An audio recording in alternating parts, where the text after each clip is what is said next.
तो भक्तों शुरू करते हैं श्री सत्यनारायण भगवान की कथा। तो बोलिए श्री सत्यनारायण भगवान की जय। एक समय नैमिषारण्य तीर्थ में शौनकादि 88,000 ऋषियों ने श्री सूत जी से पूछा, हे प्रभु, इस कलयुग में वेद विद्या रहित मनुष्यों को प्रभु भक्ति किस प्रकार मिलेगी तथा उनका उद्धार कैसे होगा। इसीलिए हे मुनि श्रेष्ठ, कोई ऐसा तप कहिए जिससे थोड़े समय में पुण्य प्राप्त होवे तथा मनोवांछित फल मिले। वह कथा सुनने की हमारी इच्छा है। सर्वशास्त्र ज्ञाता श्री सूत जी बोले, हे वैष्णवों में पूज्य, आप सबने प्राणियों के हित की बात पूछी है। अब मैं उस श्रेष्ठ व्रत को आप लोगों से कहूंगा जिस व्रत को नारद जी ने लक्ष्मी नारायण से पूछा था और लक्ष्मीपति ने मुनि श्रेष्ठ नारद से कहा था। सो ध्यान से सुनो। एक समय योगी राज नारद जी दूसरों के हित की इच्छा से अनेक लोकों में घूमते हुए मृत्यु लोक में आ पहुंचे। यहाँ अनेक योनियों में जन्मे हुए प्राय सभी मनुष्य को अपने कर्मों द्वारा अनेकों दुखों से पीड़ित देखकर सोचा, किस यत्न के करने से निश्चय ही प्राणियों के दुखों का नाश हो सकेगा। ऐसा मन में सोचकर विष्णु लोक को गए।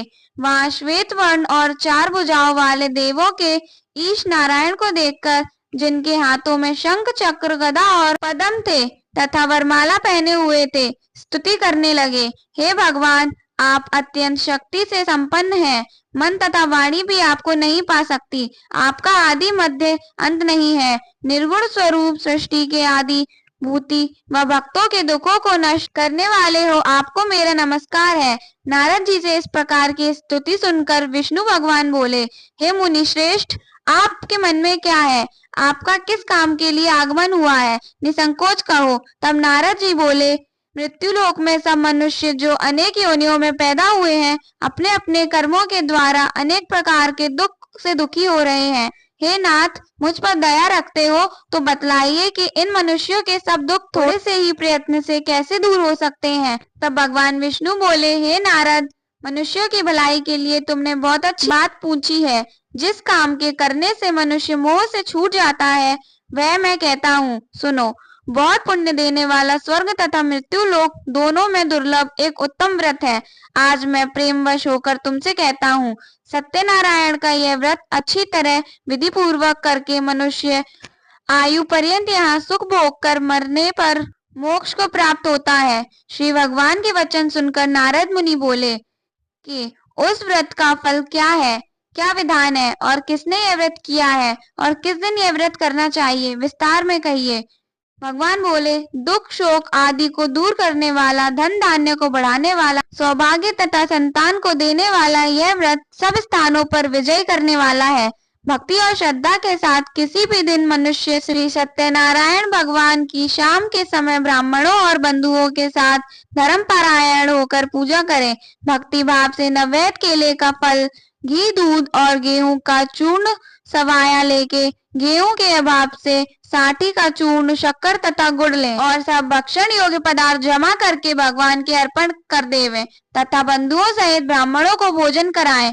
पश्चात स्वयं भोजन करें। नृत्य गीत आदि का आचरण कर सत्यनारायण भगवान का स्मरण करते हुए समय व्यतीत करें। इस तरह व्रत करने पर मनुष्यों की इच्छा निश्चय पूरी होती है। विशेषकर कलिकाल में भूमि पर यही मोक्ष का सरल उपाय है। बोलिए श्री सत्यनारायण भगवान की जय। दूसरा अध्याय। श्री सूत जी बोले, हे ऋषियों, जिसने पहले समय में इस व्रत को किया है उसका इतिहास कहता हूँ, ध्यान से सुनो। सुंदर काशीपुरी नगरी में एक अत्यंत निर्धन ब्राह्मण रहता था। वह भूख और प्यास से बेचैन हुआ नित्य पृथ्वी पर घूमता था। ब्राह्मणों से प्रेम करने वाले भगवान ने ब्राह्मण को दुखी देखकर बूढ़े ब्राह्मण का रूप धर उसके पास जाकर आदर से पूछा, हे विप्र, नित्य दुखी हुआ पृथ्वी पर क्यों घूमता है? हे श्रेष्ठ ब्राह्मण, यह सब मुझसे कहो, मैं सुनना चाहता हूँ। ब्राह्मण बोला, मैं निर्धन ब्राह्मण हूँ, भिक्षा के लिए पृथ्वी पर फिरता हूँ। हे भगवान, यदि आप इसका उपाय जानते हो तो कृपा कर कहो। वृद्ध ब्राह्मण बोला कि सत्यनारायण भगवान मनवांछित फल देने वाले हैं, इसलिए हे ब्राह्मण, तू उनका पूजन कर, जिसके करने से मनुष्य सब दुखों से मुक्त होता है। ब्राह्मण को व्रत का सारा विधान बतलाकर बूढ़े ब्राह्मण का रूप धारण करने वाले श्री सत्यनारायण भगवान अंतर ध्यान हो गए। जिस व्रत को वृद्ध ब्राह्मण ने बतलाया है मैं उसको करूंगा। यह निश्चय करने पर उसे रात में नींद भी नहीं आई। वह सवेरे उठ श्री सत्यनारायण के व्रत का निश्चय कर भिक्षा के लिए चला। उस दिन उसको भिक्षा में बहुत धन मिला, जिससे बंधु बांधवों के साथ उसने सत्यनारायण का व्रत किया। इसके करने से वह ब्राह्मण सब दुखों से छूटकर अनेक प्रकार की संपत्तियों से युक्त हुआ। उस समय से वह ब्राह्मण हर मास व्रत करने लगा। इस तरह सत्यनारायण भगवान के व्रत को जो करेगा वह सब पापों से छूटकर मोक्ष को प्राप्त होगा।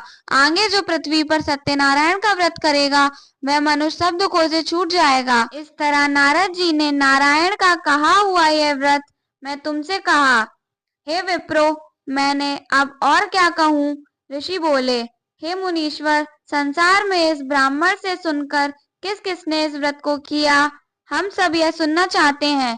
इसके लिए हमारे मन में श्रद्धा है। सूत जी बोले, हे मुनियों, जिस जिसने इस व्रत को किया है वह सब सुनो। एक समय एक ब्राह्मण धन और ऐश्वर्य के अनुसार बंधु बांधवों के साथ व्रत करने को तैयार हुआ। उसी समय एक लकड़ी बेचने वाला बूढ़ा आदमी आया और बाहर लकड़ियों को रखकर ब्राह्मण के मकान में गया। प्यास से दुखी हो लकड़हारा उनको व्रत करते हुए देखकर ब्राह्मणों को नमस्कार कर कहने लगा कि आप यह क्या कर रहे हैं और इसके करने से क्या फल मिलता है, कृपा करके मुझसे कहो। ब्राह्मण ने कहा, सब मनोकामनाओं को पूरा करने वाला यह श्री सत्यनारायण भगवान का व्रत है। इसकी ही कृपा से मेरे यहाँ धन्य धान्य आदि की वृद्धि हुई है। ब्राह्मण से इस व्रत के बारे में जानकर लकड़हारा बहुत प्रसन्न हुआ। चरणामृत ले प्रसाद खाने के बाद अपने घर को गया। लकड़हारे ने अपने मन में इस प्रकार का संकल्प किया कि आज ग्राम में लकड़ी बेचने से जो धन मिलेगा उसी से सत्यनारायण देव का उत्तम व्रत करूंगा।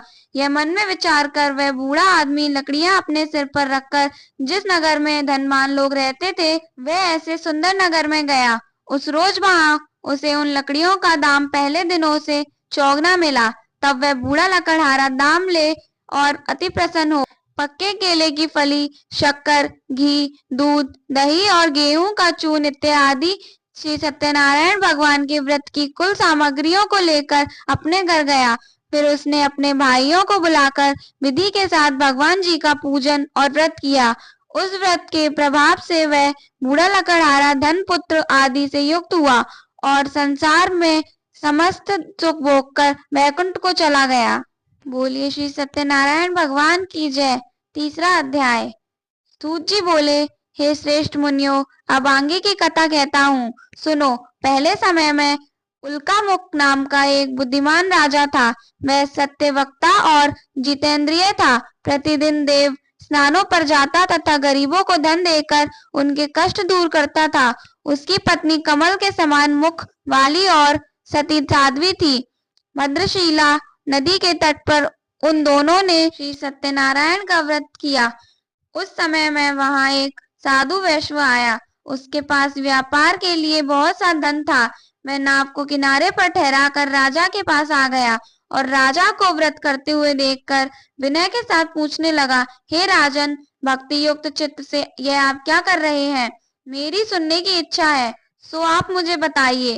राजा बोला, हे साधु, अपने बांधवों के साथ पुत्रादि की प्राप्ति के लिए महाशक्तिवान सत्यनारायण भगवान का व्रत व पूजन किया जा रहा है। राजा के वचन सुनकर साधु आदर से बोला, हे राजन, मुझसे इसका सब विधान कहो। मैं भी आपके कथानुसार इस व्रत को करूंगा। मेरी भी कोई संतान नहीं है और इससे निश्चय ही होगी। राजा से सब विधान सुन व्यापार से निर्वत हो वह आनंद के साथ घर गया। साधु ने अपनी स्त्री से संतान देने वाले उस व्रत का समाचार सुनाया और कहा कि जब मेरे संतान होगी तब मैं इस व्रत को करूंगा। साधु ने ऐसे वचन अपनी स्त्री लीलावती से कहे। एक दिन उसकी स्त्री लीलावती पति के साथ आनंदित हो सांसारिक धर्म में प्रवृत्त होकर सत्यनारायण भगवान की कृपा से गर्भवती हो गई तथा 10वें महीने में उसके एक सुंदर कन्या का जन्म हुआ।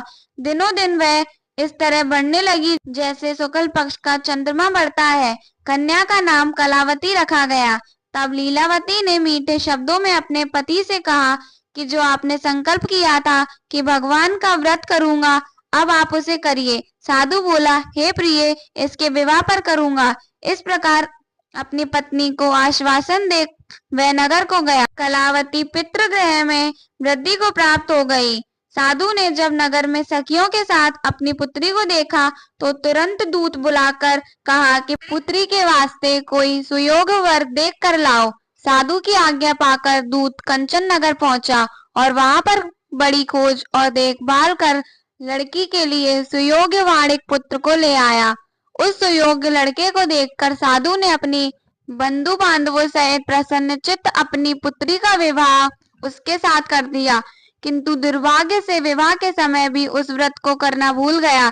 तब श्री भगवान क्रोधित हो गए और श्राप दिया कि तुम्हें दारुण दुख प्राप्त होगा। अपने कार्य में कुशल साधु बनिया जमाता सहित समुद्र स्थित रत्नपुर नगर में गया और वहां दोनों ससुर जमाई चंद्रकेतु राजा के उस नगर में व्यापार करने लगे। एक रोज भगवान सत्यनारायण की माया से प्रेरित कोई चोर राजा का धन चुराकर भागा जा रहा था, किंतु राजा के दूतों को आता देखकर चोर ने घबराकर भागते हुए राजा के धन को वहीं चुपचाप रख दिया जहां वो ससुर जमाई ठहरे हुए थे। जब दूतों ने उस साधु वैश्य के पास राजा के धन को रखा देखा तो वे दोनों को बांध कर ले गए और प्रसन्नता से दौड़ते हुए राजा के समीप जाकर बोले, यह दो चोर हम पकड़ कर लाए हैं, देखकर आज्ञा दें।